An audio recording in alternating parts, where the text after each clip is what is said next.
With changing needs and demands around us, our architectural practices also have to change, adapting to the regional needs rather than following the Western practices.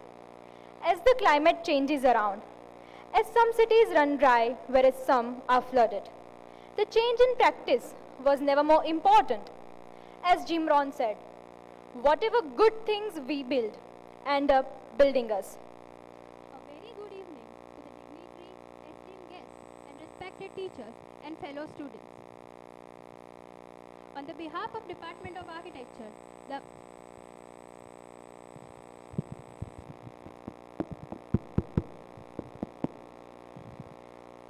a very good evening to the dignitary, esteemed guests, and respected teachers, fellow students.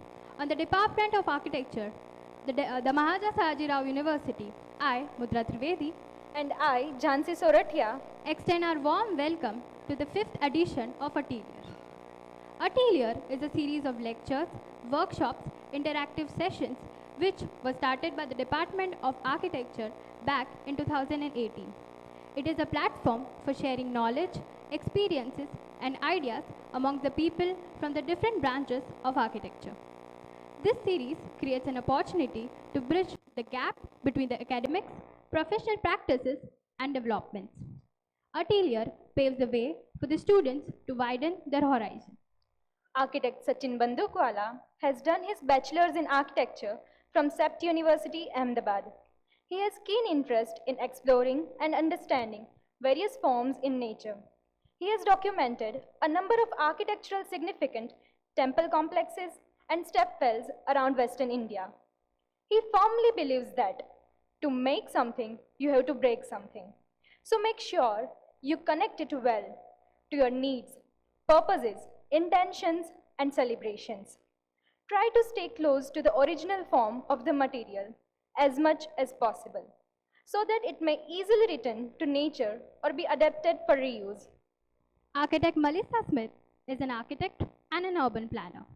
She has done her master's in architecture from the University of California, Berkeley. She is engrossed in understanding the incremental, unplanned transformation of aging modernist planned cities and continued by examining settlement formation in India. Follows how inhabitants tend to restructure their built developments over time. She is a visiting faculty member of architecture and planning faculties at S.A.S. University, Ahmedabad. Alongside, they successfully run BandukSmithStudio, an architectural urban designing firm in Ahmedabad.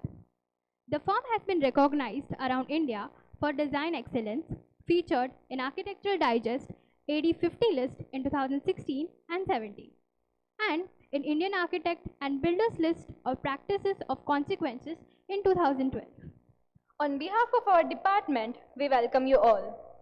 Now, I would like to invite S.A.S. President Jaimin Suthar and General Secretary Hiral Thanki to present a token of gratitude and welcome our dignitaries. Ma'am, sir, please.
Huh?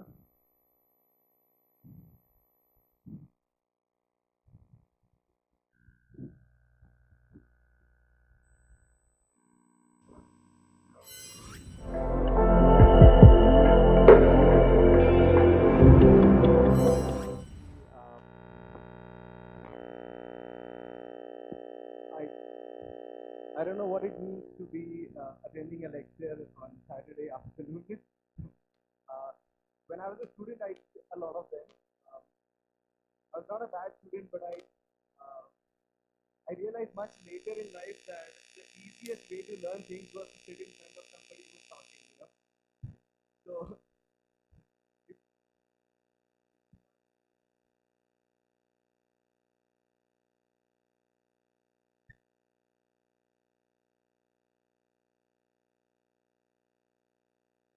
Hello, hello, hello.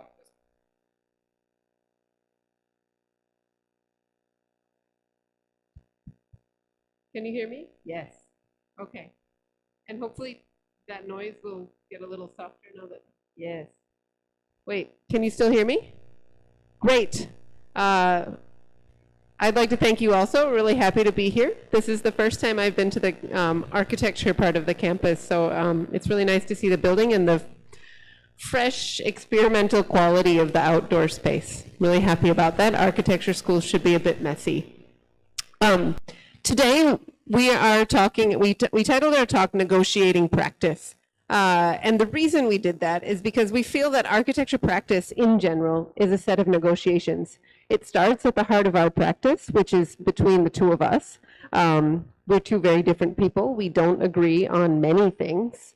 And we think that our architecture at least is better because it is a result of sometimes intense negotiations. But you really have to think about why. she's not talking about just negotiations between us with various other factors. Yes, we negotiate. At the core of a practice, having a partnership, I think is a valuable thing because it means that negotiation is at the core. But as Sachin said, the negotiations go far beyond just that. Architecture itself is about negotiations. When you're making a building or you're making any kind of a space, you are trying to achieve something that comes from many different types of knowledges, many different sets of ways of looking at things. It has many practical concerns, conceptual concerns, social or emotional concerns, and our job is to bring all of that together. And on top of that, the context in which we practice, for us, it's largely Western India, but we practice across India. But the South Asian context is one of extreme diversity. There's extreme climatic diversity, there's extreme geologic diversity, and there's extreme social and economic diversity. And so the different kinds of places that we work in have very different sets of problems and very different sets of skills to apply to those problems. And rather than think of that as a disadvantage, we think of that as an opportunity. It's challenging to work in these kinds of environments. It's challenging to work in many different environments. But we like to look at and to find the opportunities that we can in these contexts, spaces where we can do things that otherwise would not be possible in a more standard type of a setup. And so today what we're going to talk about is some of the opportunities that we've taken in a number of different projects, and how we sort of leveraged that opportunity. And to start, we're going to look at the landscape that we work in and the ways that we've been looking at this landscape. Yeah. Next. So the first thing is actually a course. We taught a course called Shelter Trek in 2015. Other way. We taught a course in 2015 at SEPT, which was one of those summer courses, 2 weeks long. We drove from Khambat in Gujarat up to Leh. And the idea was to take a transect of the country, look at these diverse climatic and social contexts, and look at the traditional architecture, how it's made, how it falls apart, where materials come from, and how they apply to different climates. Next. And by taking that cross-section, we were really able to see a wide set of different practices. And so I'm just going to highlight on some of them. Here in Khambat, you might have all been there, but this is the Jama Masjid in Khambat. One of the interesting things about this practice is it's sandstone architecture, but it's a practice that was developed out of the Jain Derasar formulation of the 9th and 10th century, I think. But it was developed by Jain merchants who were trying to attract Muslim traders from across the sea. And so they used their religious forms, but then they turned them into a mosque, because if you wanted to have Muslim traders, they needed a place to pray. And so they built these beautiful structures using the architectural language that they had and translated it for someone else as a sort of welcoming gesture to invite people, which of course is not just about a welcoming gesture, it's also to increase trade, which is a commercial interest as well. Next. Those were student sketches, by the way. Yeah, these are all student drawings along the side. Next slide. Then, as we were traveling, we moved across the desert in Rajasthan, and some of the things that sort of jump out here are these near Dungarpur, the walls. This is rammed earth, but it's rammed earth with a large amount of stone in the walls. So it's actually really, really solid walls, and the way you build them requires almost no formwork. They sort of just pile the earth on. It's a really high quality earth that works well. And so this is looking at an unfinished and unplastered structure. All of that is Dungarpur. Yes. And here, this is a little bit further north, actually past Udaipur. It's for on the way to Jodhpur, right? Or Bikaner. Bikaner. On the way to Bikaner. And so this is sitting in the desert with a typical bunga. But what we noticed is the innovation of the guy whose bunga it was, is that he was finding it expensive or difficult to get leather for the ties, which are normally used to tie the structure at the roof. And so he used plastic ties from tarpaulin because it lasted longer when it's protected from the sun. We moved through to Himachal on this trip, and one of the things, so Himachal has a fascinating architectural landscape, it's sort of hybrid. You might have heard of the Kathpuni architecture in Himachal. This particular location in Barmore is kind of Kathpuni. How does it work?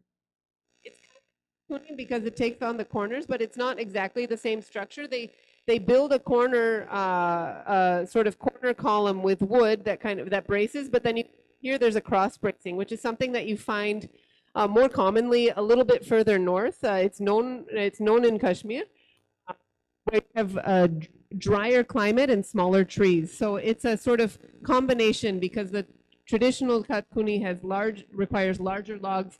This is a smaller one, and so it becomes a sort of mediation between two areas as a border region. This is also a sort of response to dealing with the weather and the heavy construction material. It's literally just covered with an umbrella, like with a little roof to keep the water.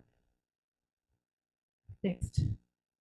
And then finally we got to Leh. I'm skipping a whole lot of things. We spent 2 weeks putting it through, but Leh, you can then see what's interesting here is to see in a place where you have an extremely dry climate and a high elevation, you don't get large trees, you don't get large wood, and so the wood ends up being just for the spans of openings, and it's a much smaller thing, and then the rest of the structure comes from sun-dried blocks, which are dried from the mud of the local region. But just in 2 weeks, we drove across extreme climatic difference in the country. So the idea here with this was that we wanted to see that how with changing topography, how the geology was changing, and because of that the nature and the culture, everything, the way it was taking shape, and how that was influencing architecture and vice versa. So it was basically very specific to each region, their material, their construction technology, everything. And somewhere we think that even when we do modern things, we have to understand how things connect to its nature around and the way people use these places. We'll talk about more as we go along. Yeah, next please. So this was kind of continuation of that thought. We were invited to write an article for a book for a Venice Biennale in 2015 or something. 14, and so the topic was that globalization versus local, and what we observed and shared here was that how in many parts of the country and world, you see that there are adaptations which are there everywhere. This is one case of brick and tile kiln around Morbi. And you can see what we are talking about is that um, these structures, they are not perfect if you say, if dimensions are correct or not, if its plaster is correct or not, but as a system, they work perfectly fine. So we shared some of these cases where local knowledge was very important for these translations.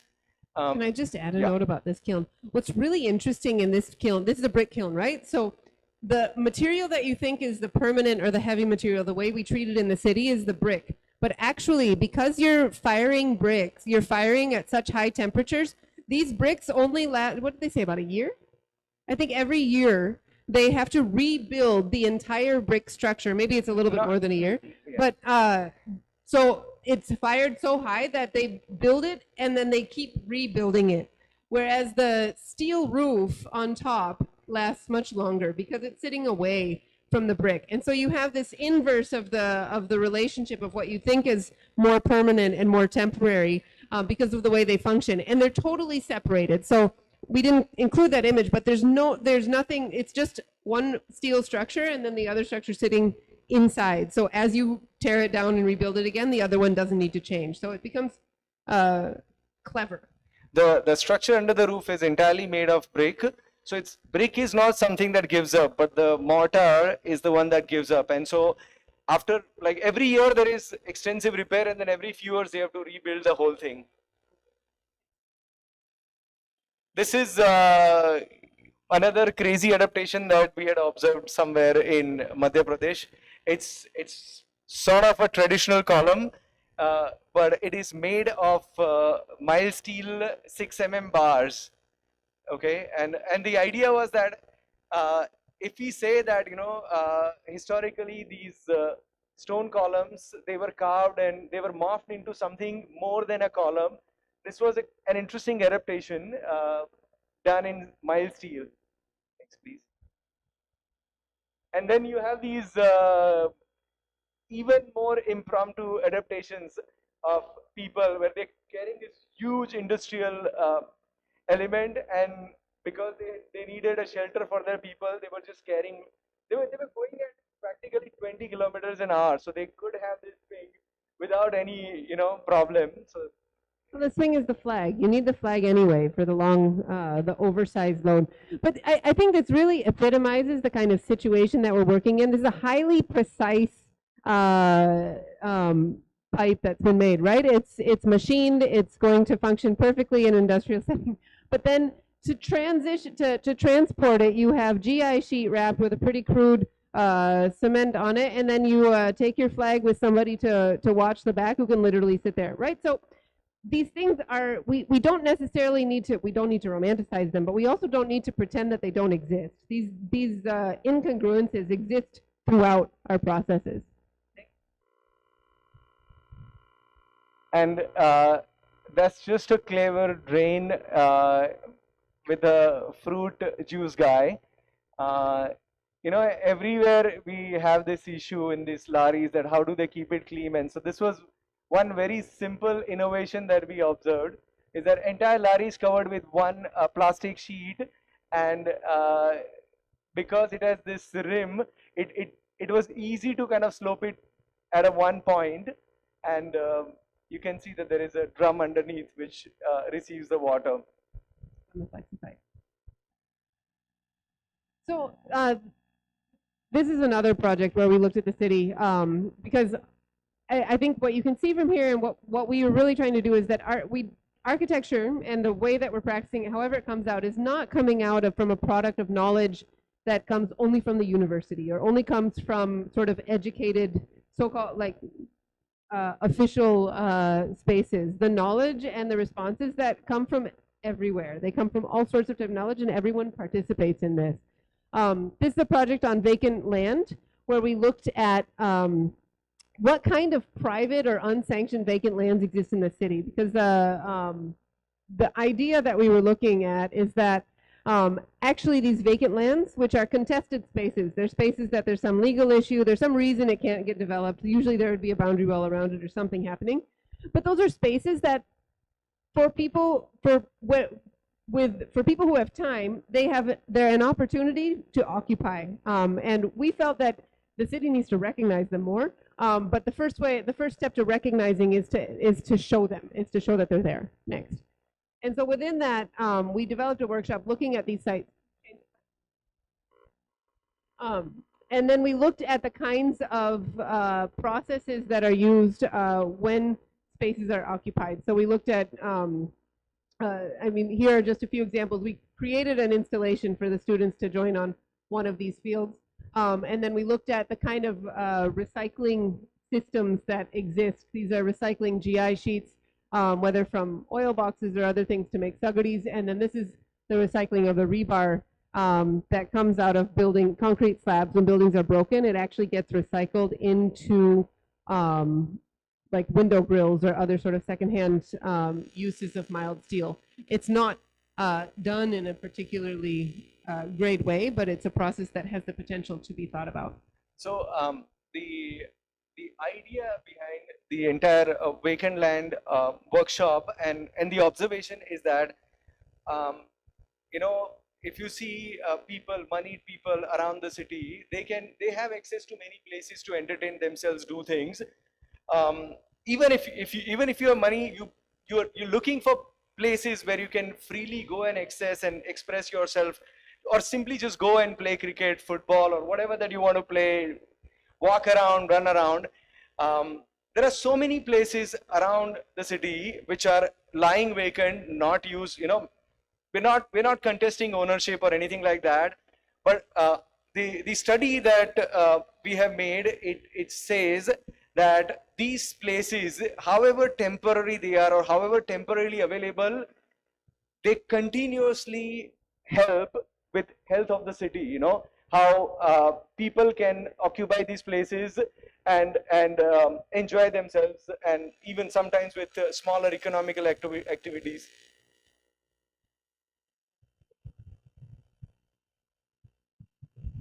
So now we'll get into some of the projects that we have which are ongoing. We're going to talk about a bunch of different types. We work in many different scales, from urban design to architecture, interior, and furniture design as well, depending on what's required, because we think that attention to systems and celebration of materials can work at many scales. So in urban design, one of the things that we're working on is a series of projects in Mandvi, Kutch. This is a public project we're doing for the Nagarpalika there. And all of the projects are cobbled together from a series of grants. The Nagarpalikas are small. They get grants from the state and the central government, mostly from the state, but those grants are not big. And so normally what happens in these spaces is that when you get the money, you make a project, and you get money, you make another project. And so what we've been doing in this town is saying, rather than just build for each project, let's think about the whole area, and then as we get the money, we can complete projects in phases. And so all of these projects are centering largely around the public space and the reservoir of Topansar Lake, which was centuries old. It's around between 500 and 600 years old reservoir, adjacent to the wall on the edge of the walled city in Mandvi. And so this reservoir exists. There are wells, percolation wells inside it, and then it's connected to the river by a canal, and then there's neighborhoods around it. So all of our projects are centering around this, but then this has become an anchor for a number of different projects addressing different needs in the city. So just to kind of give the context, if this is Topansar Lake, this is Bay of Kutch, Arabian Sea. That's a river, and the old city, fortified old city is here. uh, more than 50% of the fort wall is still existent. That is the lake, which is right along the fort wall. It receives water pretty much from these areas as well as partly from these areas. A lot of the water from the old city naturally or now artificially is drained into the river. There is no way that water can go into the sea directly. It has to go through the river. That is how the terrain works, because the mound here is high enough, higher than this area.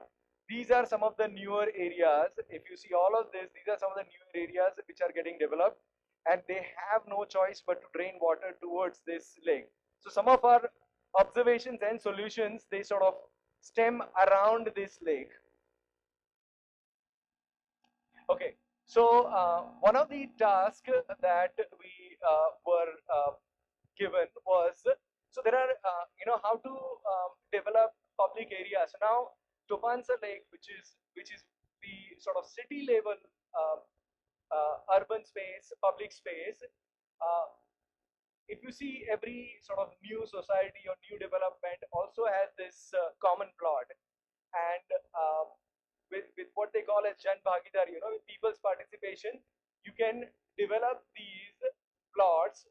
Uh, More often than not now, people are not paying money, but they have to give the consent to municipality to develop these areas. So these are some of these pocket parks, as we call it.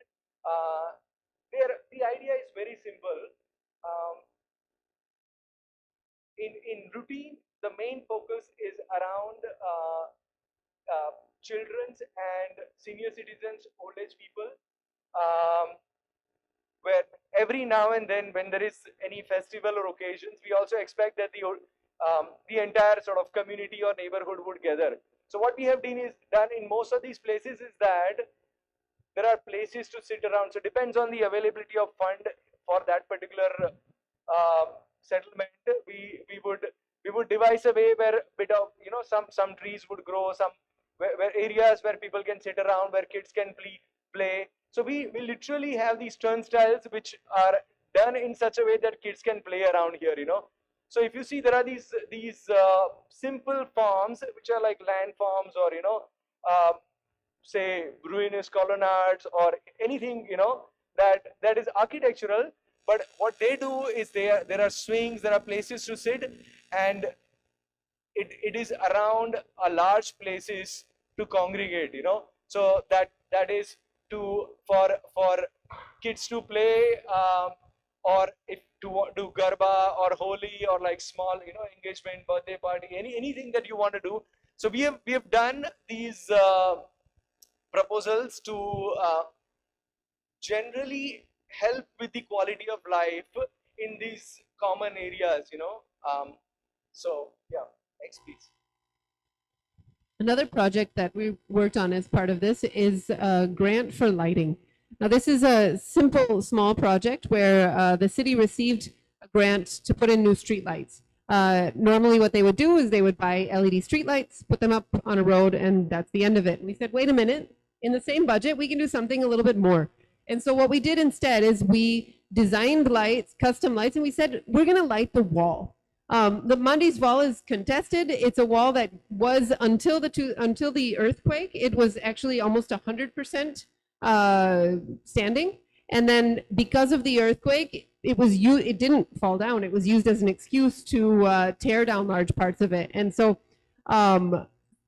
many of the areas are in disrepair. They're dark, and so people don't go. And so we said, rather than sort of hide that, let's use the lights to light the wall, and then the wall becomes the anchor for the public space. And so we uplift the image of the wall in the eyes of the city. And so these are some images of the lights that have been completed along the wall, which is now an area where people actually go in the evening for evening walks. Yeah, next. So that's the Topansa Lake that we showed you in the plan. It's an old lake. It has these wells. So as we know that traditionally there was not much water in this part of the state, and once the lake runs dry, people were digging wells to take the water out, and so these wells are made by wealthy people of the town, and every sort of wealthy family, they got these wells made in the lake. So that's bit of the context. You know, you have the old fort wall, you have these wells, you have old trees, banyan trees. Next. So the projects that we have done around here, one of them is um, This is under construction. yeah. We have what we did was so there is issue of this water being stagnant, and all the fish is dying, bad smell. Just basically, you know, like other than monsoon, you feel that the lake is not really helping with the public space. So what we are saying is that we need to circulate the water, and we also need to make sure that it is something that remains as people's public space. We have done projects, other project in other three parts of this lake. This one is the fourth side of that lake, and so the idea was to complete the promenade and make a walk complete around the lake. To do that, we have done this series of wetland with riparian plants. So idea is that it's done with the earth from the lake, and idea is that you throw the water in this, you know, as part of circulating the water, and while we are creating these uh, wetlands, we also have given some support to the foundation of fort wall, which is getting exposed. So we propose to restore the fort wall. We propose to create the bund, and the retaining will be done with wetlands.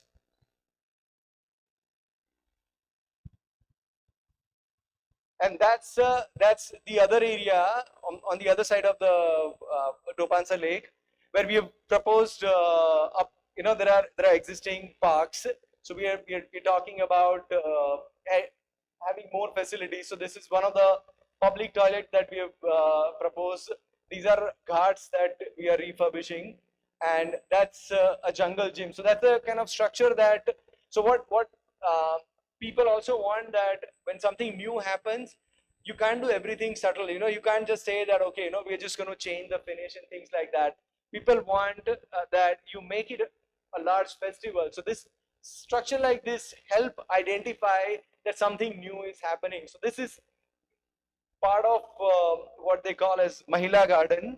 Okay, and so we propose to remove the boundary walls and completely open it up, and put this structure, which is where there are swings for kids, and you know, kids can go anywhere, adults can also go all the way up, and it gives you a panoramic view of the Topansa Lake area.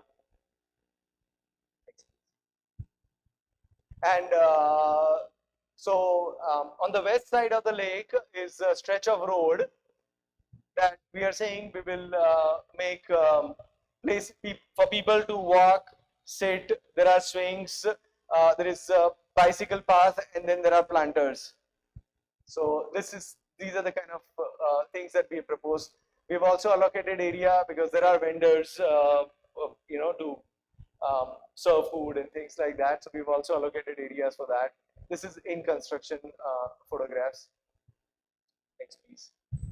And so the lake is the center of the projects. It's the center of the water ecosystem. As Sachin mentioned, that the water goes out to the Rukmati River. Everything needs to drain there.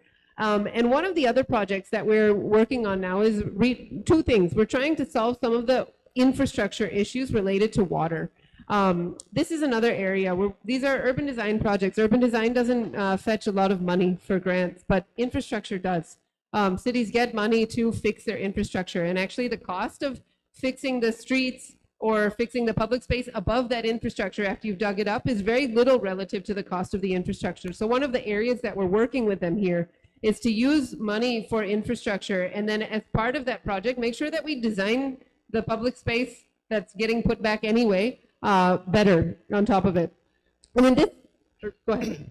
So the issue that we are trying to address is in this project is there is a canal through the city. Okay, one of the main arterial road here, which is technically a state highway, but it's actually an internal road between the new part of the city and the old part of the city, and along that runs this canal. Now, the role of this canal was to take the excess water from the lake to the Rukmavati river, okay, and over a period of time, what they realized that people have occupied this part of the city as well, which is in fact much lower than the Topansar lake. So what happens every monsoon is that this area floods, okay. So what we have, when we did the survey, what we realized is that when the lake overflows, it overflows not just in the canal, but it also overflows in this part of the city. And so what we propose is a kind of a wall which stops the water of the lake to come on the settlement side. Instead, we are saying that that's the wall which will house the pump, and we will gather water in what they call as Chota Topansar.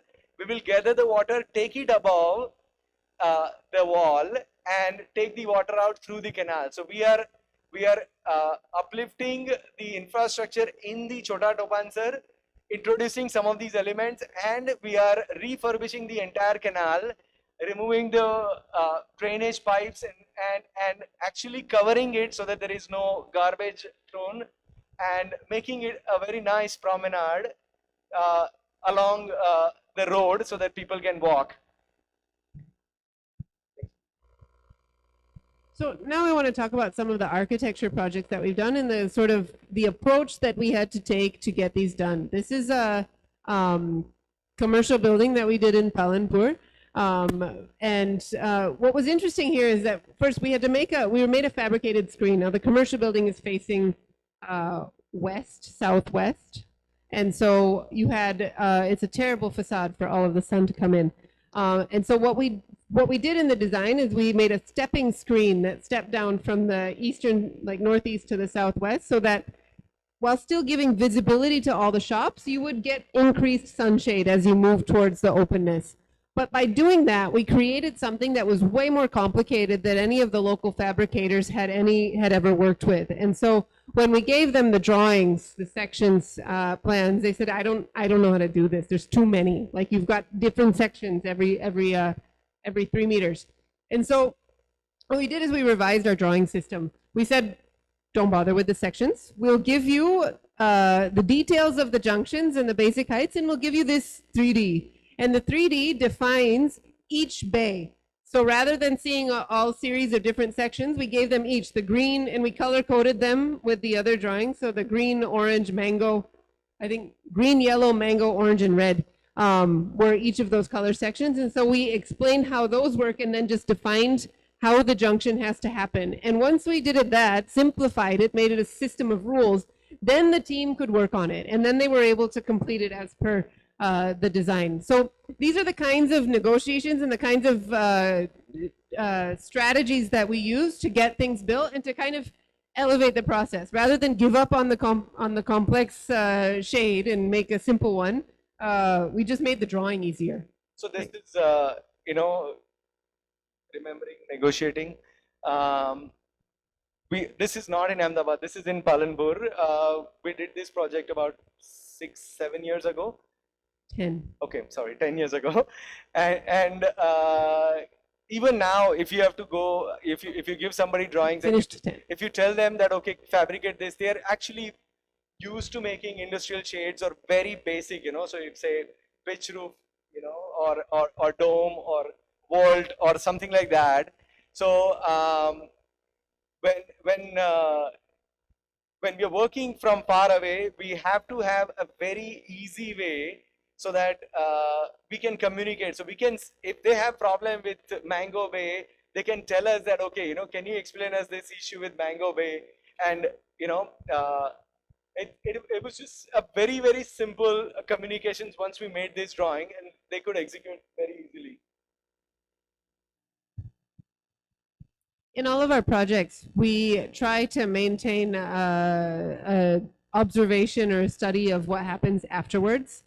We do a lot of houses and housing, and so this was one experiment where we did it's affordable housing, also in Palanpur, twin bungalows that we built, and this one, yeah, was completed in 2013. It was under construction for I think 3 years, and started in 2010, and so 60 houses, all the same. So what we decided is that every few years we're going to go back and see what people have done to them. And so this is a kind of system that we use in the office to identify the elements that are added, the things that are changed to the house as time progresses. And so it starts with smaller things, closing a skylight, extending onto a veranda, making some internal changes, and then some people have actually expanded up. We designed the house with an idea that the staircase comes up as a concrete staircase. It can be the anchor for the structure on the first floor, so that when people expand onto the first floor, you've got a guiding structure.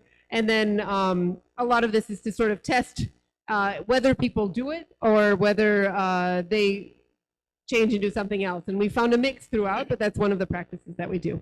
So interesting thing is that, I mean, you can see that this is, you know, it's not a very expensive house type. You know, it's designed for middle class, or you know, somebody who can afford this without spending too much money.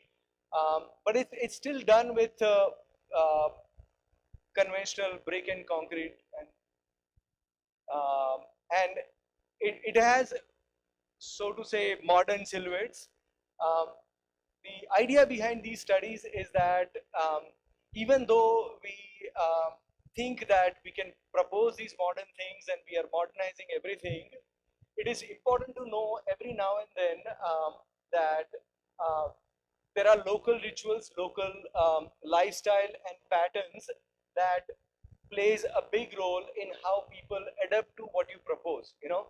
So when we went back, we saw that, you know, I mean, how some people were simply brutal in covering the skylight, or you know, making jali in front of a very nice semi-open space and things like that.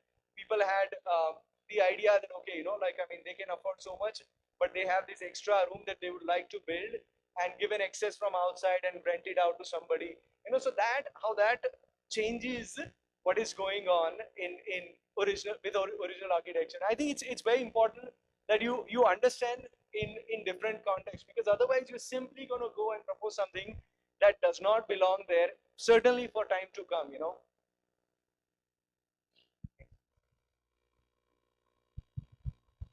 This is a house. This is a house we did in Disa. Again, completed in 2014, started in 2011. But what we want to talk about is the veranda and the sort of debates around the veranda and how it got built. The family wanted, it's a joint family that wanted a house that everybody could come together in. And this picture sort of, it's the opening of the house, but it explains how they use it. All the rooms filter into the veranda. Next. And, but getting to that was a different, getting to that was a conversation. So this is the section of the veranda. Disa is hotter and drier than Palanpur. It's also in North Gujarat. And basically the idea behind this is a west-facing house. The veranda sits around two corners, and it protects the walls of the house so that when the sun comes in the winter, it comes high enough so that the sun warms the walls inside. In the summer, the sun stops right about here so that you get shaded walls and heat doesn't come from the inside. And then the veranda is vented at the top. So all of the air, you get air circulation that goes through, which is really nice in monsoon. But also in the hot summer afternoon, you can shut the veranda and protect it as a sort of buffer space. Protect the inside spaces as a buffer. So then that was the basic idea of how the house should form. But then we needed to develop a structure that worked with that. So it's a composite structure, brick and load-bearing brick and concrete frame. The concrete frame is really to integrate a steel frame roof that comes and sits on the load-bearing houses. And then we needed to make a very thin slab. So we actually have the steel integrated into the slab and then the slab cast between. And that process, so again, designing it was one thing with a structural engineer from Ahmedabad, but then getting it done on site required to get everybody on board. Everyone needed to be to understand what was happening, to be convinced about it. You know, they're not going to build something they're not convinced about. And so a lot of the site was this sort of debate about how much we need to do, what needs to happen, whether our drawings are good enough, you know, and convincing them that they work. And then finally plastering the roof that went on. So you can see the finished product here.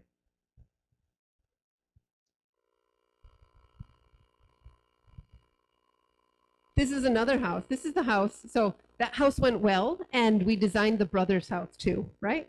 So this happened. This one just got completed this year. This is Shunya.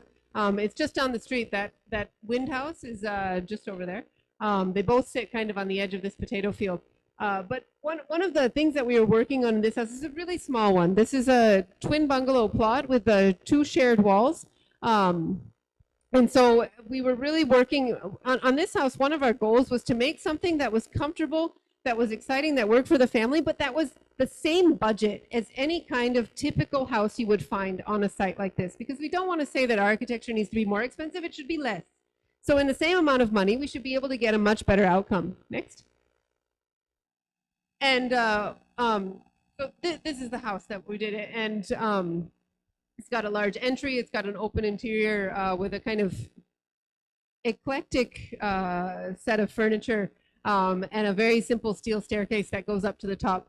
But one of the things that the client was really interested in, that we spent a lot of time working on, was figuring out how to integrate lime with the construction. We couldn't afford lime. Lime is something that I'm sure you've all been studying. It's very hot these days and very trendy.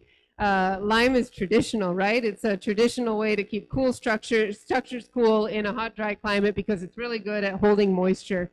But in the last 5 years, maybe 5 to 7 years, lime has also become really, really popular and very expensive. So the labor for lime has suddenly become something that's very unaffordable. And so one of the larger searches of this project was to find somebody who could do lime plaster at a quality but do it at something that the client could afford. And that proved to it. I'm saying that because it's much harder than we expected, and I think that's something that we really want to look at, because this is a really wonderful strategy to reduce dependence on cement, to create a more comfortable environment, and yet it is becoming out of reach for many people.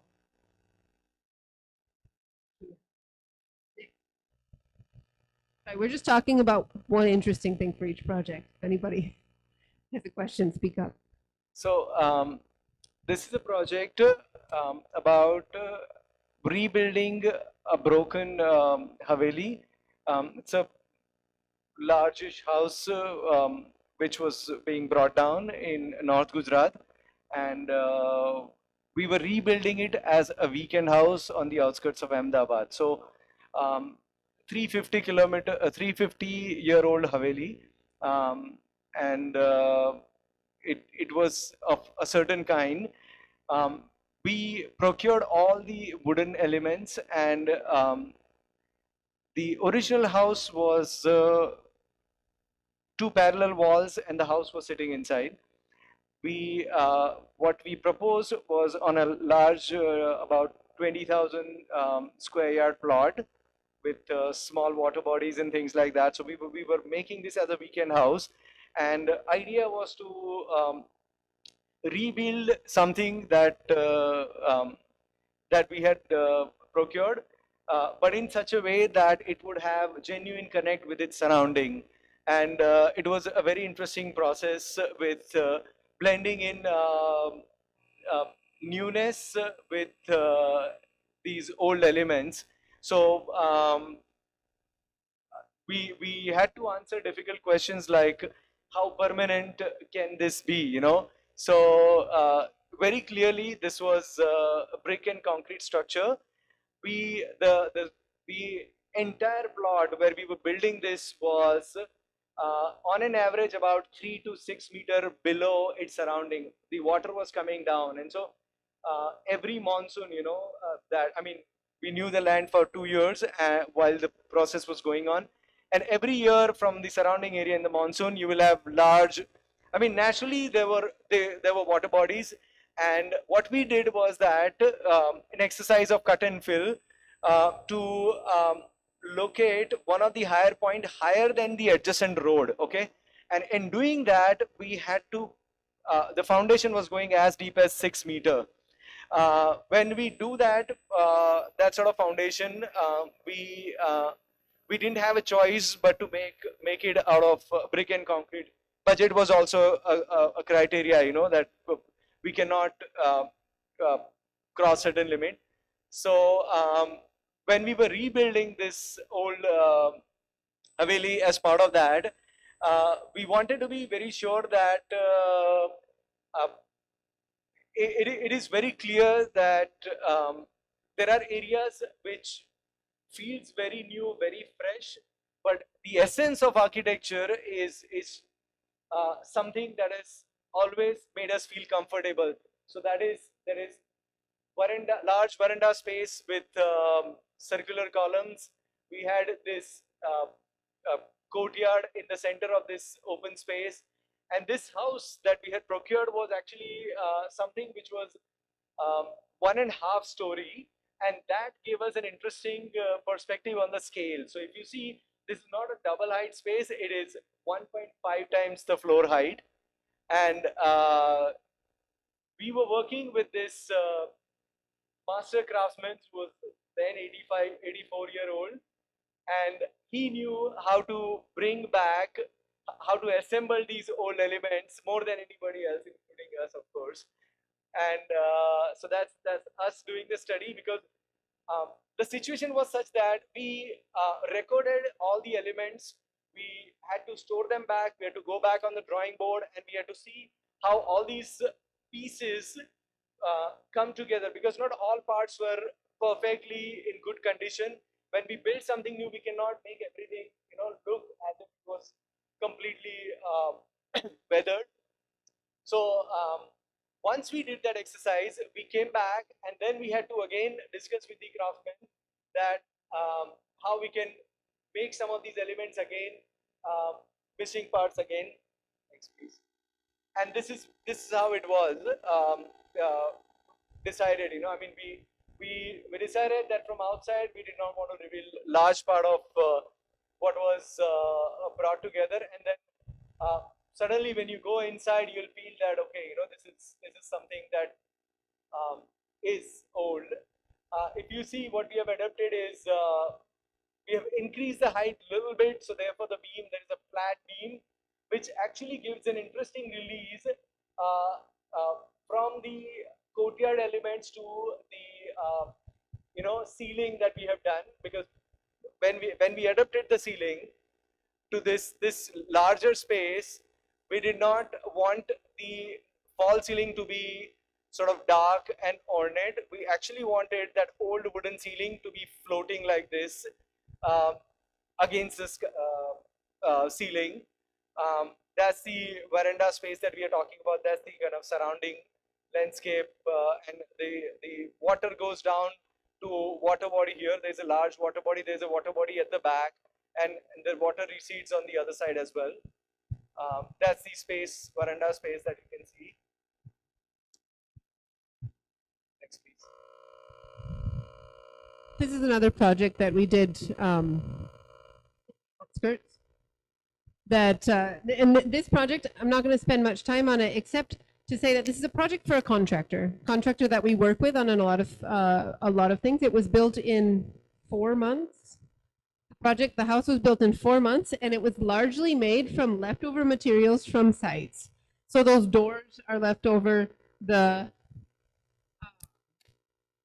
These doors are left over. We built the module according to the doors. All of the glass that we used from the window there, even some of the steel, the flooring, everything was pieces that were brought together, that were sort of bits from sites that he had that we're working on that he was going to use. But the idea was not to make something that aestheticized this recycling, that made it look like it was an eclectic piece that come together. The idea was to make a house that looks like a house and doesn't try to sort of hide behind the beauty of recycled or old elements. Next. But something that's clean, that's open, that's refreshing, and sort of simple. So it's a simple structure that sits around one courtyard, and then there's three areas on the side. There's the living area, and then there's a dining area and a bedroom, and that's it. And even the wood, same thing. The wood is all coming from, it's recycled wood from a site, but it all comes together to one whole, rather than something that feels like you pieced it. Next. One other, so Tower House. This is a project that has been in our practice for a long time. We completed it the first time in 2015. It was a house that it was an opportunity where the FSI went up. It was a site with an old bungalow, a small site, 12 by 18 meters. So the house is only 6 by 12. And the FSI had gone up, and so the owner wanted to see, can we make a house that feels like a house, but maximizes my FSI, right? He was a developer. So what we did was something that has balconies moving around, a structure with a simple organization, efficient organization, and balconies that keep changing, so that as you move up through the house, your view of the surroundings and your experience of the site around keeps changing. So you don't feel like you're in a stacked, rational project, even though you are, but the balconies allow you to experience it differently. Next. And one of the things, this is one of the opportunities in that project that we were trying to figure out in the central staircase, how to make a jali that fulfilled all of these needs. We wanted a jali that would give enough privacy, but would still allow light, that would allow air to go through, because our ventilation strategy relied on the stairwell acting as a passage for air. And but then we needed something that wouldn't allow the rain in, that wouldn't let pigeons come in. Lizards are fine, pigeons are not. Even the small birds. Yeah, even small birds. So right, you wanted there were a lot of requirements, and so what we ended up doing, and then it had to be, affordable. So getting somebody to custom make this thing didn't work. And so what we ended up using was kiln blocks. So we found a guy who fabricates kiln blocks. Now those are usually much bigger. They're 6 by 6 by 6 inch cubes, or 9 inches. 9 inches, sorry. This one was adopted from 9 inch by 9 inch by 9 inch. So the 9 inch cube is a big heavy brick thing, right? That goes in and you put it in the kiln to even out the heat when you're firing things. So we convinced the guy to take it and to just shrink it. So it's custom, but not quite custom. He already knew how to make it. He just had to make the mold smaller. And so instead of 9 inches by 9 inches by 9 inches, this is a 3 inch cube with the same tapering cone. And so then this became something that the air comes through. It's more open on the outside. You allow this light from the inside, and at night you have the light coming from outside, but there's still privacy. And then it was mounted 1 inch away from the floor, so that even when pretty hard rain hits it, it won't go all the way through. The rain will come down the screen. And then it was built by inserting it through a metal frame that stabilized it as it went up for the 2.5 stories that it covered. So that was one of those opportunities. Next. Unfortunately or fortunately, the building changed hands a couple of times. Somebody removed that screen. We did manage to save a bunch of the blocks, and so now we have them for any future project somebody wants. But we were asked back last year when a new owner came and said, I want to, there were 2 owners, and then so this latest owner came and said, I want to make a library. And since you guys did the project the first time, can we rethink it and do it again? Who asks you back to your own project, right? You never get this kind of opportunity in the same new owner, same project. And so what we had to do is we had to reconceive this house, experimental house, granted, as a library. And so now it's a public institution. It's the Art Sheila Architecture and Design Library. And our intervention stemmed around two things. One is a stair and a bookshelf. And what had happened in this building, this is another one of these opportunities. The owner, the in-between owner, previous owner, had decided that the stair in the center couldn't be there for various reasons. I think he wanted to sell a full floor plate. And so he got rid of it, and he cut a new stair in the north side of west side of the building. Unfortunately for us and for him, or well, not for him, for us, that stair couldn't stay. We needed to have a stair in the center next to the lift because it was a public building. And what it meant is that when we did this project, we had this beautiful cut through the entire building where somebody had cut out the slab. And so we decided what better way to use that cut than to put a 5-story bookshelf in. So this 5-story bookshelf anchors the entire project. As you move up through the building, you keep coming back to that bookshelf. And then we also got another opportunity because we had to put a stair back. We didn't keep our heavy stair that was concrete. We put a light steel stair so that the whole floor plate feels connected as you go through. Next. This is looking at the library and the new stair, the lightweight steel stair with the sort of porous feeling that came through. And by putting the bookshelf in the anchor of the building, we created a space where you have these small windows that you can sit in and read, and then otherwise you have the bookshelf that connects you up and down. And I think one of the things, briefly, I'll talk about inserting that bookshelf is a challenge. And that's sort of, you know, talking to students. You guys want to know how to make architecture, so as we talk about. Putting this bookshelf in was something that we had to work carefully with because it sounds really easy, put a bookshelf in with a grid. But, you know, the building is not perfect. Building the brick wall, there's some variation that goes up and down. The plaster changes.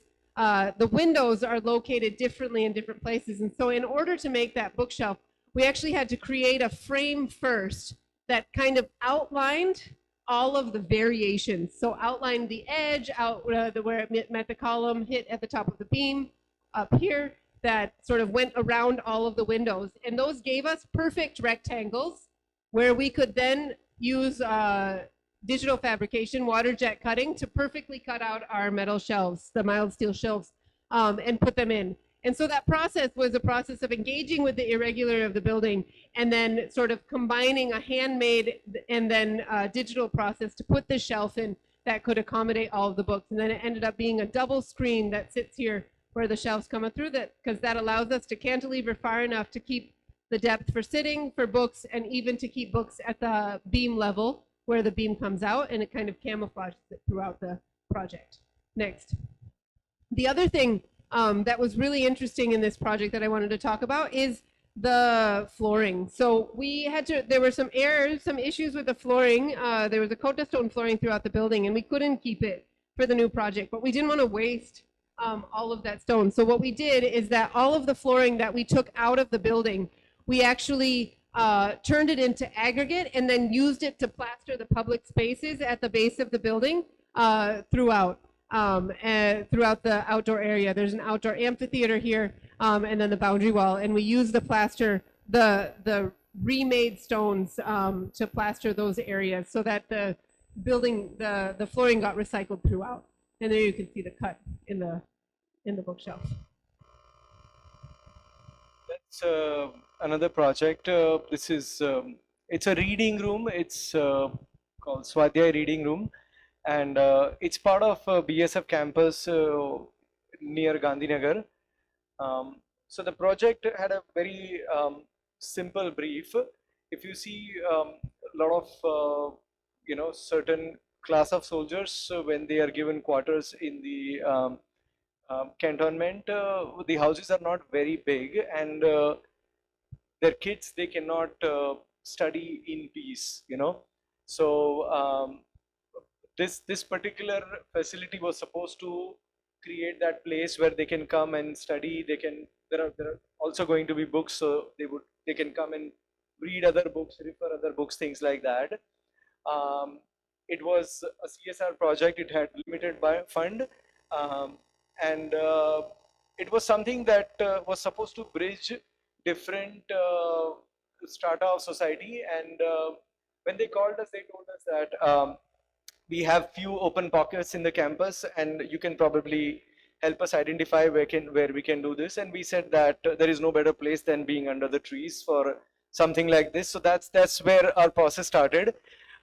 We had, including design, we had time of about 4 months to do this project.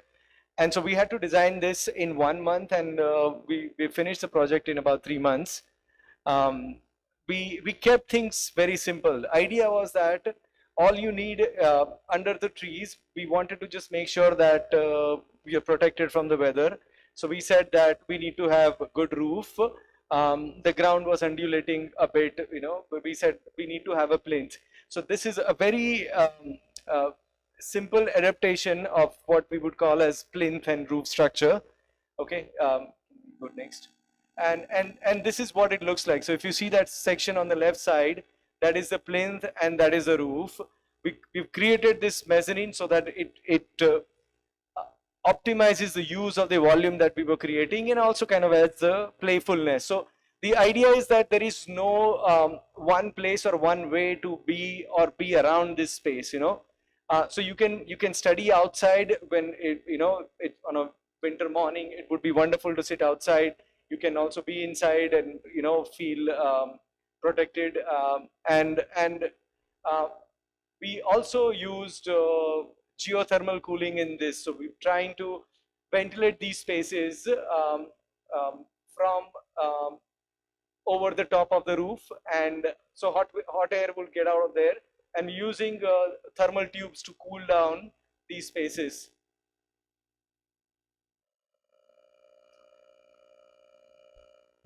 Another project that we did in Ahmedabad is we call it row office because we revamped a row house to make a law office. Row houses are a typology that's not built much anymore. They're known to be dark and narrow and small.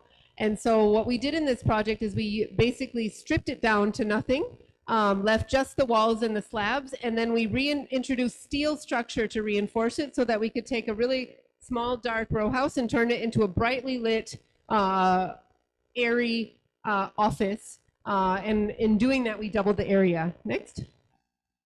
So what we did is we took the staircase, we took out the staircase and we reintroduced a metal spiral stair, which then allowed us to create, and we shifted it just 2 feet over from the edge of the wall so that we created a 4-story light well that went from the ceiling down into the basement where the stair travels, and that brings light then throughout and connects all of the floor plates from the basement to the ground floor and then to the first floor, and there's one more floor above. And then where we added steel structure in the front of the building to expand towards the road, everything we added was open so that we would really bring light deep into the section of the long building. Next.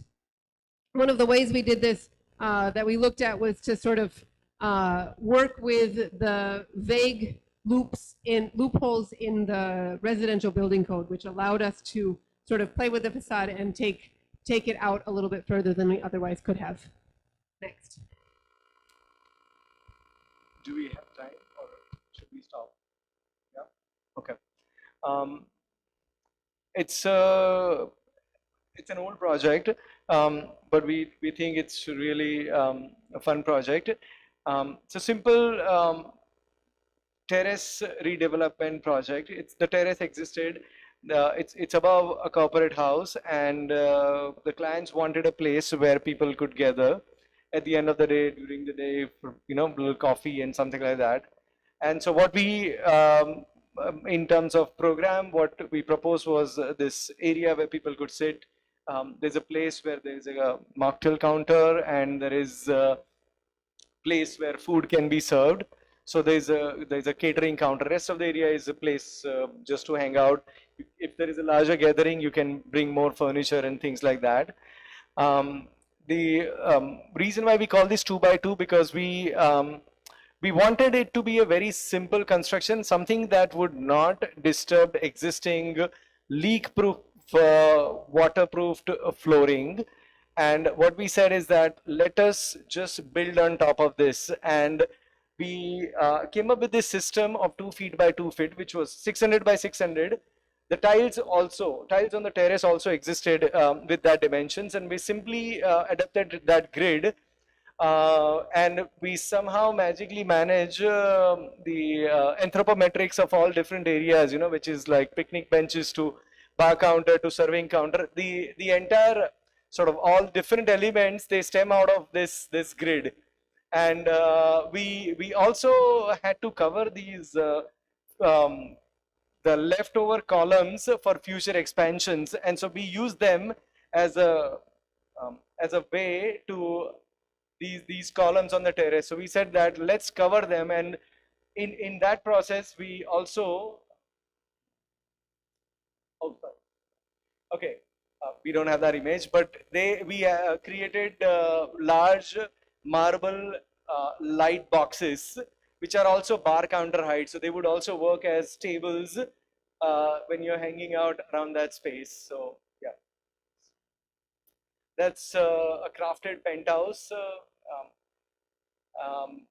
It's an interesting project. There are a lot more stuff. What we wanted to talk about was that this was one of those interior project where we adapted many different ideas from different places, and they are one of the construction company. The clients are construction company, so we had scaffolding that was rusting, and we could use whatever that we wanted. So we picked up some of these. We worked with lacquer craftsmen from Kutch and got this table supports made.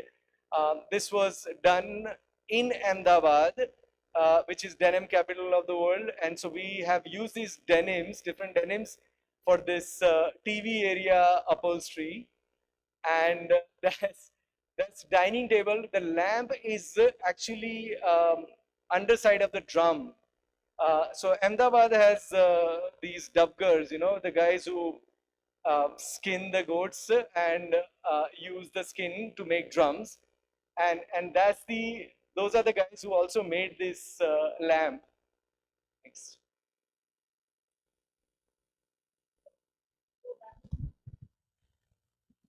You can go next.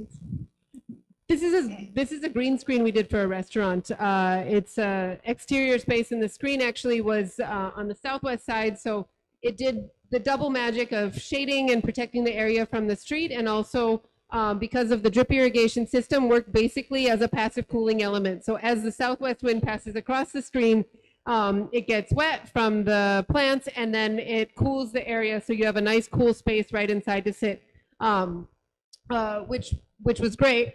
The other really interesting thing about this project is where we got the pots from. So the pots came from Tan, actually, Tangad. And they come from a factory that was very innovative in making sure they primarily make toilets, but they ensure that their moving kiln is never wasted.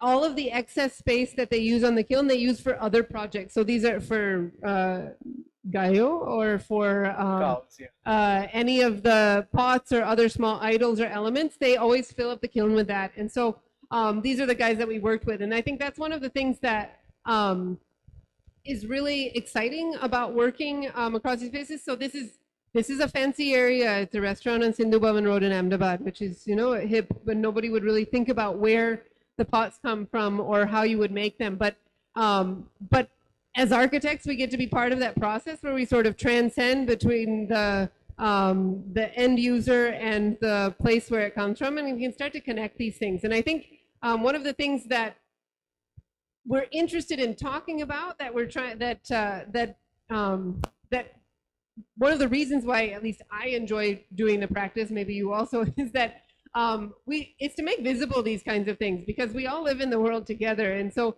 really connecting that this factory, which produce Bharat brand toilets, which is an open source brand. Before open source was a thing, they were doing this. It's free.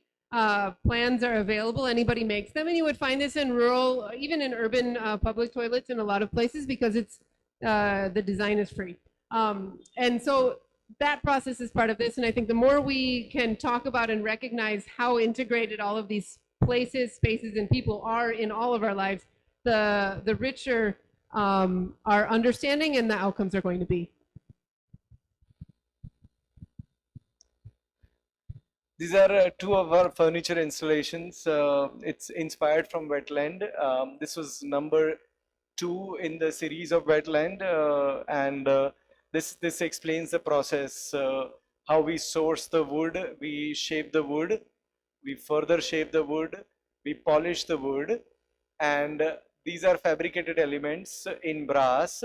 So the bottom ones are heavy pipes, and the top ones are solid bars.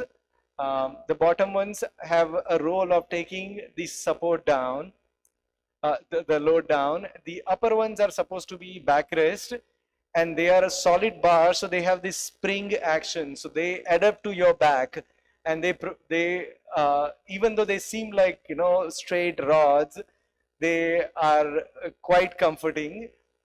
Couple of interesting things that we had to work out was this large size of wood contracts and expands, and so we had to work out this support in these different smaller segments. So when they come together, there is almost invisible gap between them, but they can adapt. So the steel support can move with the wood, and this is how it comes together.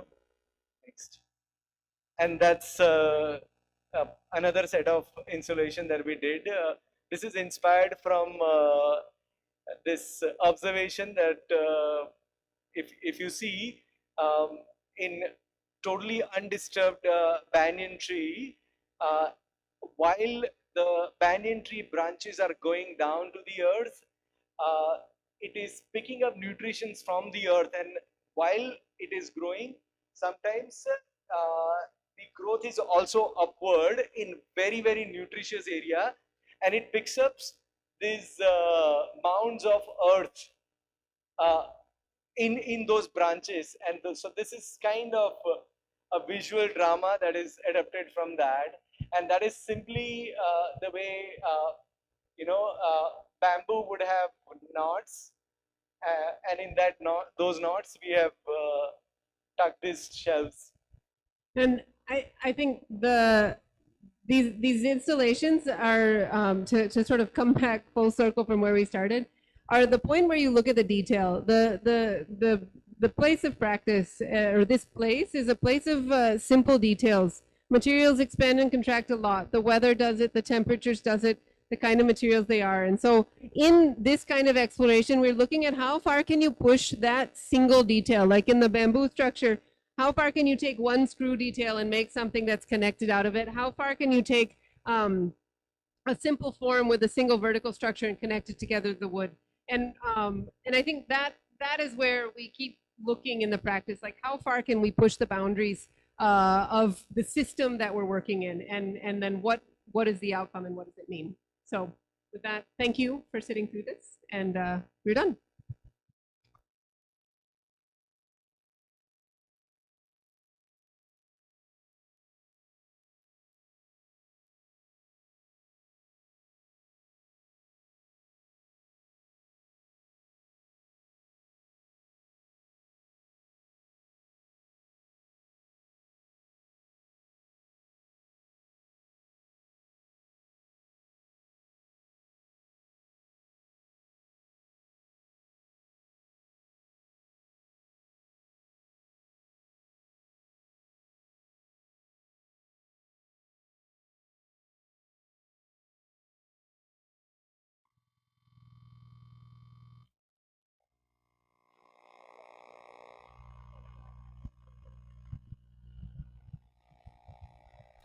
Thank you, ma'am. Thank you, sir, for the lecture. Now, we request Professor Mayur Gupta and Professor Arundhati Sakya to hand over the mementos to our dignitaries.